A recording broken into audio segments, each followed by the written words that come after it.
Sa uling adlaw karon atong pasalamatan ng Dios tungod kay is not an ordinary trials ang nag-abot sa atoa isa pa sa ministry, pero palayon niya hapon kita na nakabarog tungod sa grasya sa Ginoo. So atong tema nagaingon, Jesus takes care of us. Makaingon kita na ang Dios maayo tungod kay bisan pa usahay halos mawala na tagpaglaom, halos mawala ang atong gana, kadasig, o kalikon, ang Diyos nagapadala sa tuwa o revival. Na makaingon ta na wala dito ipasagdan sa Ginoo.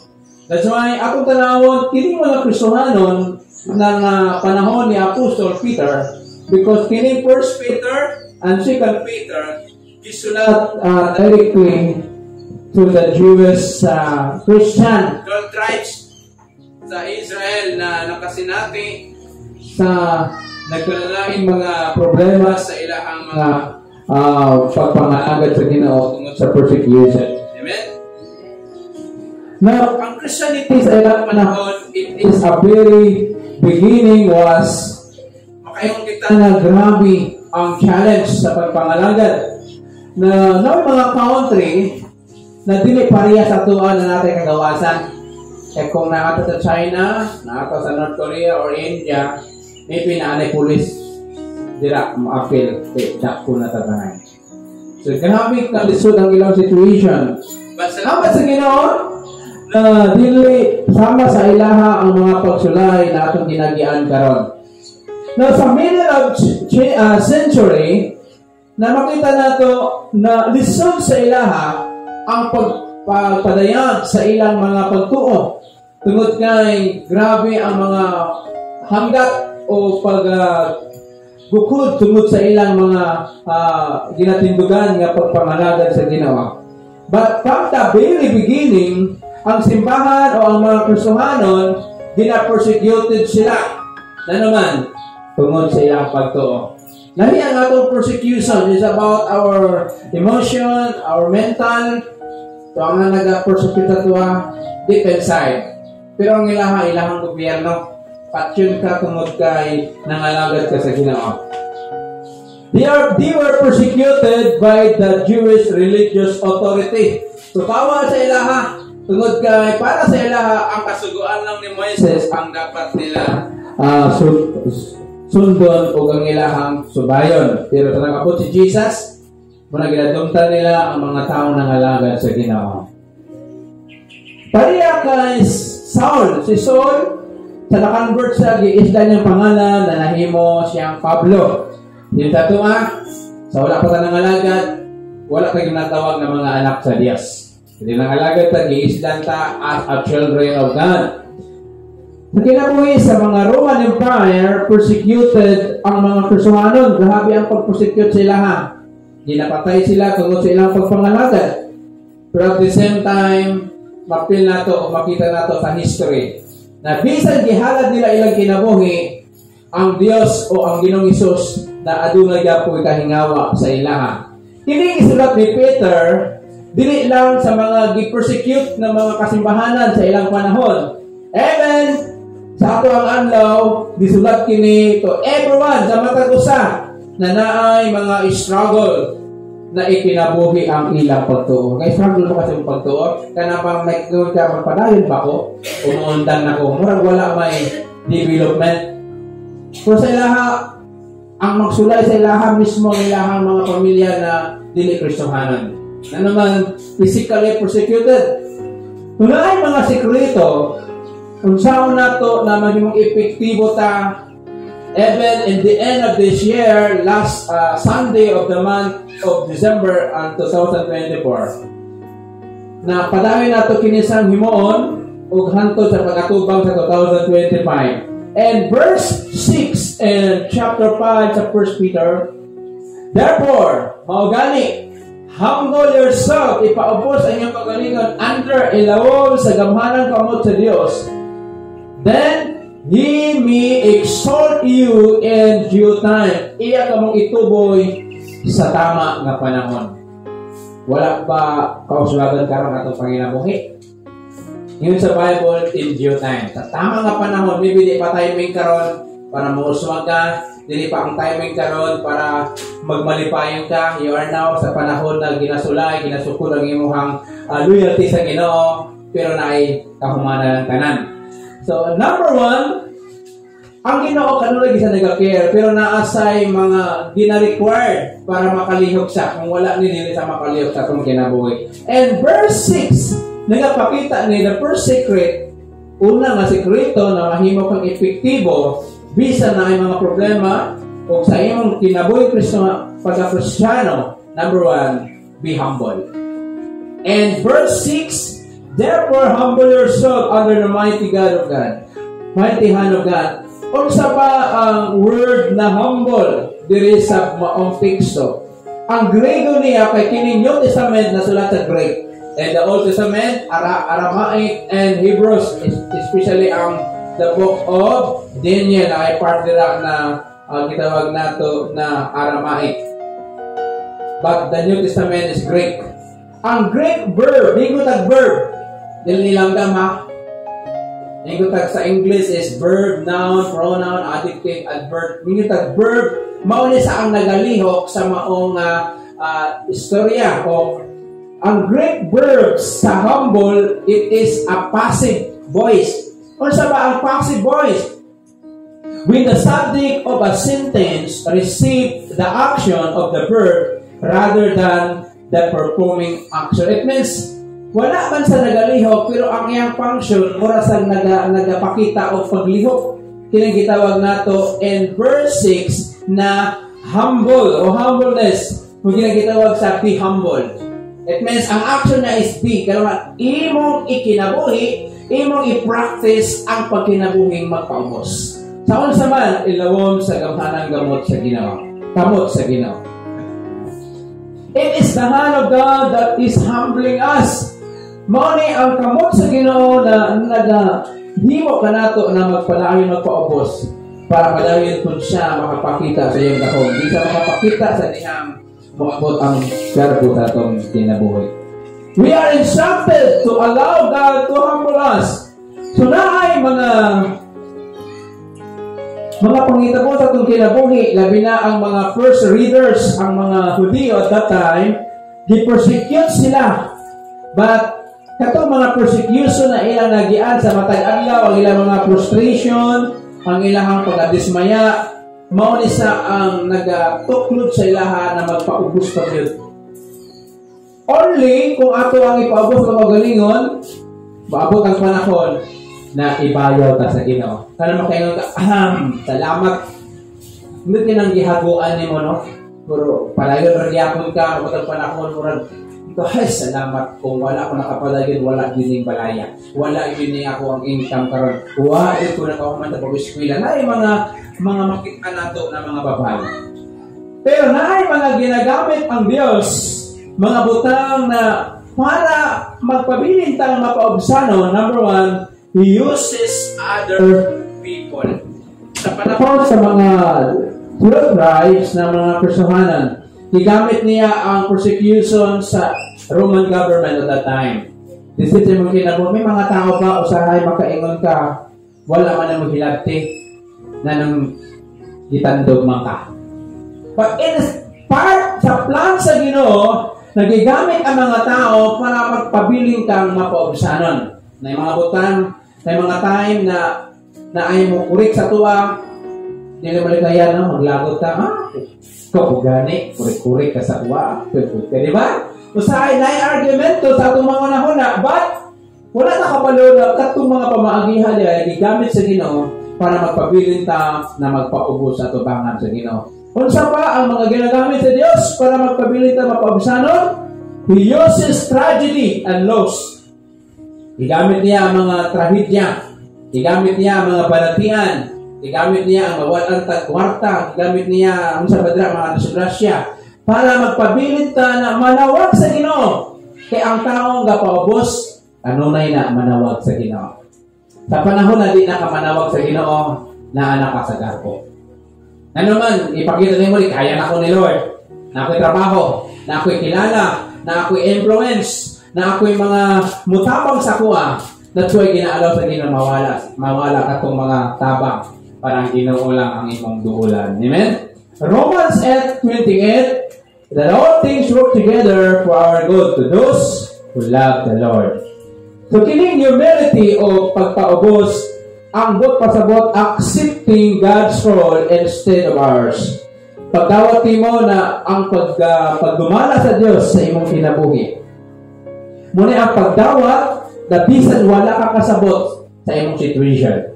It means ginawat mo Lord sa imong plano sa akong kinabuhi, sa akong pamilya, sa akong lawas, sa ako ang trabaho.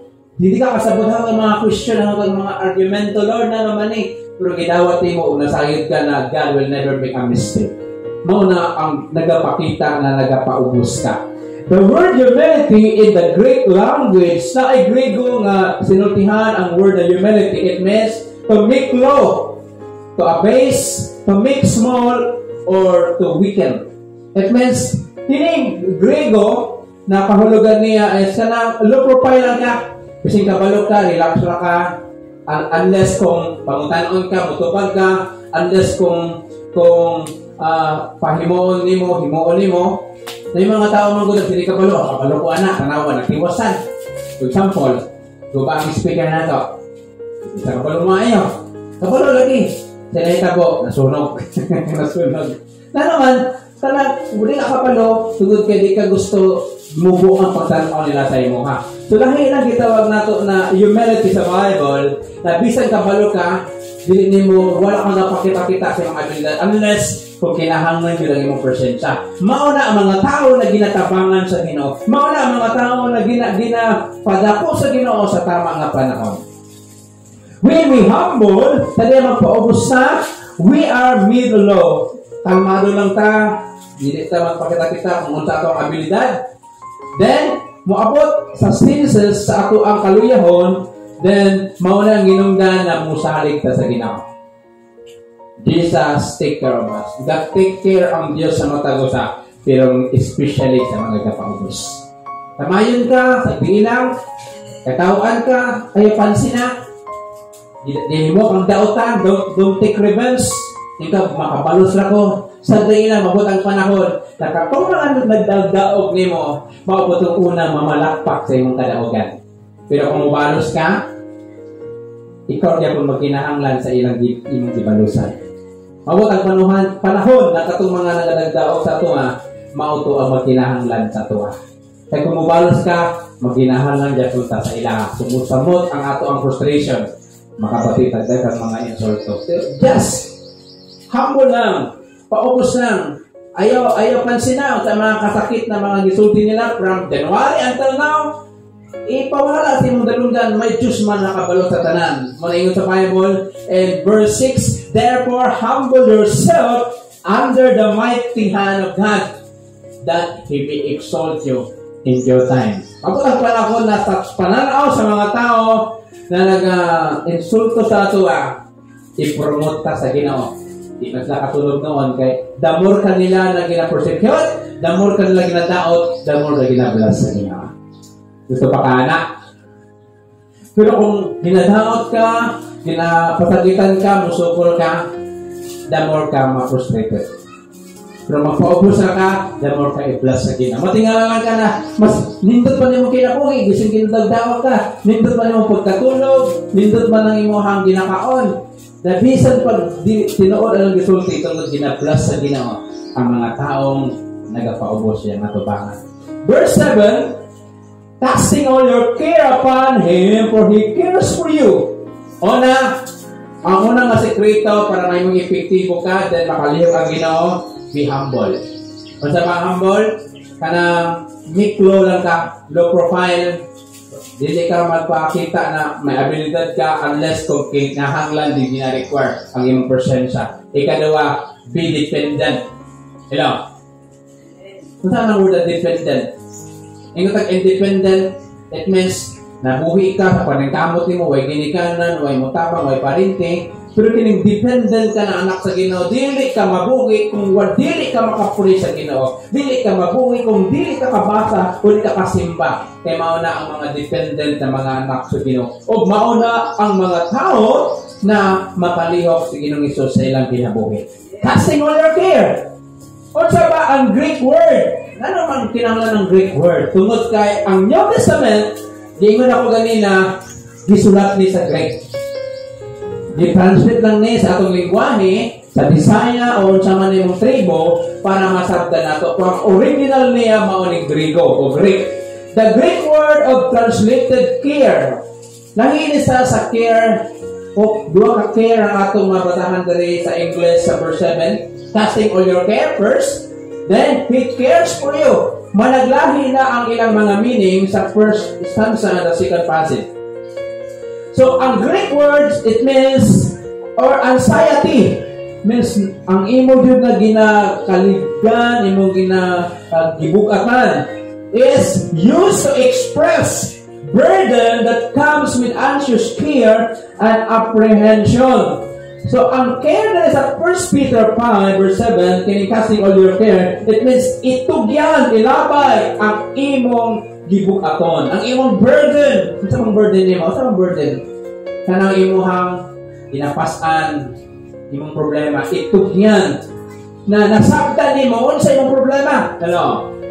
Humility causes us to see our own weakness. Kanang magpaubos, makita nato na wala tayong mahimo ang atong kalihon kung wala ang Ginoo. While dependent, it means causes us to recognize, makita nimo, makilala nimo, and rely, musamdig ka upon His strength. Kita man ang strength sa Ginoo. Muna sa makayang kita, Jesus, take care of me. Na naman, I am dependent. Nagasalig din ko, nagasamdig din ko sa mahimo sa Ginoo sa akong kinabuhi.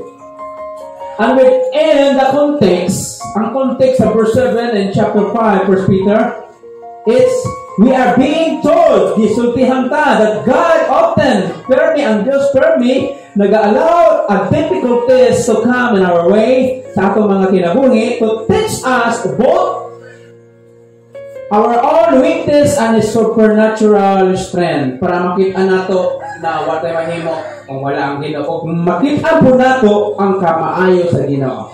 Ingon ni Peter sa mga Christian na gi-persecute kanila sa atong panahon, ang dependence upon the Lord means that instead of struggling with our care, atong pag-struggle, pagkalibog sa ato ang mga gibungatan sa mga problema, mauni sa nagakomplenta sa Ginoo, mag-aalaw na nag-aabot ang kinabuhi, it means we must to depend on God.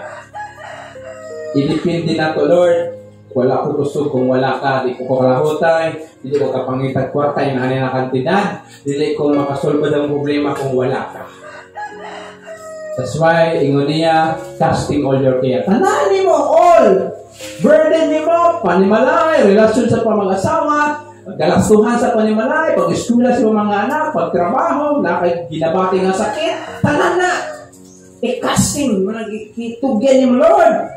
Ang nindot lang, He cares for you. Lahat po ni meaning sa cares for you is nag-aatipan siya. Amen? Last verse and verse 8, be sober and vigilant, because your adversary, the devil, walks about like a roaring lion, seeking whom he may devour. Next, unsa ba ang word na sober? Tanang ko sa kanang maigmat, pero sa another meaning is magbuot, nagbinuotan. Ang mga laga to, bisan pag iaway ka, magbinuotan rin hapon. O, ang vigilant is magbantay. Last, kung gusto ka maging epektibo, be alert. Kung sa bang alert, let's go.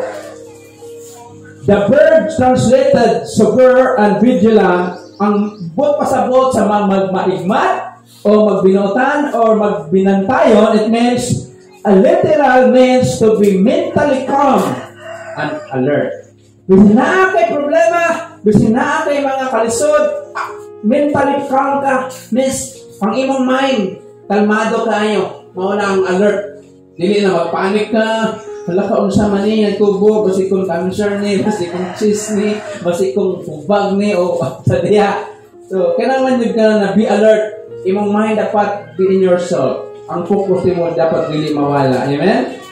Instead of being anxious, Kaysa mabalaga ka, because we are depending upon the Lord, we can be mentally calm. Kung ano sa, dapat kalmado ka. Relax lang. Hindi mo katupad, relax lang. Okay? We must be alert the reality that our enemy wants to use every circumstance of our life to destroy us. Ang yawa, ginagamit niya ang tanan ng mga sitwasyon sa atong kinabuhi para pupunta niya. Ginagamit niya na maluya ka, ginagamit niya na financially, grabe mong pag-struggle, palatian, para mawala ka sa pagpangalagad sa Ginoo. Diyon sa paggamit sa yawa na ay mga tulog ka mga pamaagi sa kaaway na kumita ka bantay. Malingon sa Bible in verse 8, because your adversary, the devil, ang atong kaaway about like a rolling lion, roaring. Ganon sa, when seeking home, he may devour. Kaning devour, sobra pa na sa word na hungry. Agi na mo kanang grabe ka gutom. Pag hungit anak, berarti lang wala. Ingan anak, ang gitawag na devour. Kung sa ba ang word na devour, it means to consume or to swallow up. Gusto siya, tunlon ka na yun. Padili na ka magbanosigon, padili na ka makapadayon, tunlon niya. Then spot yun. Ang niya, ang imong kadasig. So number one, paano ginagamit sa kaaway? First, temptation. Mga tentasyon. Iya tang gina-entice, iya tang ginadani to act contrary to God's plan and displease Him. So ginatentan ka sa kaaway para mulihok ka na against sa plano sa Ginoo, makapadayon sa pagpangalagad. So ang plano sa yawa, hindi ka mapadayon. Tintalon ka niya na mahimong action na dili malipay ang Ginoo. Ikalawa, deception, linlangon, dayaon. He causes us to believe things about God in ourselves that are not true. Na-deceive ka sa kaaway, ginapatagda na ka sa Ginoo, kaluluoy ka, way mo tapang sa imo. Those are the same. So ang Ginoo, basta manawag ka, butabang gina siya. Nang tayawa ay napanawag, napag-pray, napagsimbaw, mora gyapon. That is a deceit. Kanang dayaan ka niya para dili na ka mangalagad sa Ginoo. Last, discouragement. Dito wala discouragement nila. Mga pamagi sa kaaway, discouragement. The devil has a way, ang yawa na ating pamaagi, to causing us to question. Pangutanon mo, whether or not living for Christ is worth it. Tanawin ka, okay ba mangalagad sa Ginoo? Christian ni mo ba imuhang pagpangalagad? Christian ni mo ang imuhang mga years sa pag-serve kay Lord? That is the work of the devil. Tagaan ka o iskway to sa discouragement. So mga igsoon, kung saan na to na may mga epektibo sa ato ang pagpangalagad in the end of 2024 is first, be humble. It means you may magpaubos lang ka sa tamang nga panahon, i-promote ka sa Ginoo. Padayon lang yun, di mong nasugdan. Ikalawa, be dependent. Salik sa Ginoo ang imong mga suliran na tagaan nagkasulbaran. And finally, be alert. Alisto ka, it means ang imong mind, dapat kalmado ka, mentally calm pag-abot sa mga problema.